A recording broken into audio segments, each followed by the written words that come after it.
السلام علیکم ناظرین، پاکستان کے مشہور و معروف رکن اسمبلی ڈاکٹر عامر لیاقت، جن کی کوئی نہ کوئی ویڈیو سوشل میڈیا پر گردش کرتی رہتی تھی، آج کراچی میں انتقال کر گئے اور ان کی موت کی وجہ ابھی تک سامنے نہ آ سکی۔ ڈاکٹر عامر لیاقت کے انتقال کے بعد ان کے ملازم اور ڈرائیور کا پولیس کو دیے گئے بیان کی تفصیل سامنے آ گئی ہے۔ ڈرائیور جاوید اور ملازم ممتاز کے مطابق 2 گھنٹے سے گھر کی بجلی بند تھی اور جنریٹر چل رہا تھا۔ اچانک جنریٹر کا دھواں بھرنے سے میری اور عامر بھائی کی طبیعت خراب ہوئی۔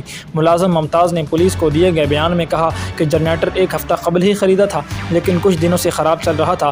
ملازم کا کہنا تھا کہ میں گھر کا مرکزی دروازہ کھول کر باہر آیا تو ڈرائیور جاوید کی آواز آئی کہ عامر بھائی کی طبیعت خراب ہو رہی ہے۔ ہم دونوں نے کمرے کا دروازہ کھولنے کی کوشش کی۔ دوسری جانب عامر لیاقت کے ڈرائیور جاوید نے یو نیوز سے گفتگو کرتے ہوئے کہا کہ 7 سال سے عامر لیاقت کے ساتھ کام کر رہا ہوں۔ دھواں بھرنے کے بعد جب میں نے ممتاز اور باہر موجود دکانداروں کو آواز دی اور ہم واپس عامر لیاقت کے کمرے میں ان کے پاس پہنچے تو وہ فرش پر گرے ہوئے تھے۔ اس کے بعد فوری ریسکیو کو بلا کر انہیں ہسپتال منتقل کیا گیا۔ ایمبولینس میں عامر لیاقت کے ساتھ ہی تھا۔ ڈرائیور نے مزید بتایا کہ ہسپتال جا کر معلوم ہوا کہ وہ انتقال کر چکے ہیں، جس کے بعد ہم نے عامر لیاقت کے اہل خانہ کو اطلاع دی، جس پر اہل خانہ نے کہا کہ گھر جاؤ اور پولیس کو بیان ریکارڈ کراؤ۔ ناظرین، عامر لیاقت کو جب ہاسپٹل لایا گیا تو ان کی ناک سے خون آ رہا تھا۔ نجی ٹی وی جیو نیوز کے مطابق عامر لیاقت کے ملازم جاوید نے بتایا کہ گزشتہ رات ہی عامر لیاقت کی طبیعت خراب تھی۔ ہم نے انہیں ہاسپٹل جانے کا کہا لیکن انہوں نے منع کر دیا۔ کمرے سے ایک چینخ کی آواز سنائی دی۔ ہم نے دروازہ کھلوانے کے لیے کھٹکھٹایا لیکن اندر سے کوئی رسپانس ہی نہیں آیا۔ تقریباً 15 منٹ کے بعد دروازہ کھولا گیا تو وہ بے ہوش بیڈ پر لیٹے ہوئے تھے۔ انہیں ہاسپٹل منتقل کیا گیا لیکن وہ جانبر نہ ہو سکے۔ نجی ٹی وی کا کہنا تھا کہ ڈاکٹرز نے بتایا کہ جب عامر لیاقت کو لایا گیا تو ان کے ناک سے خون آ رہا تھا،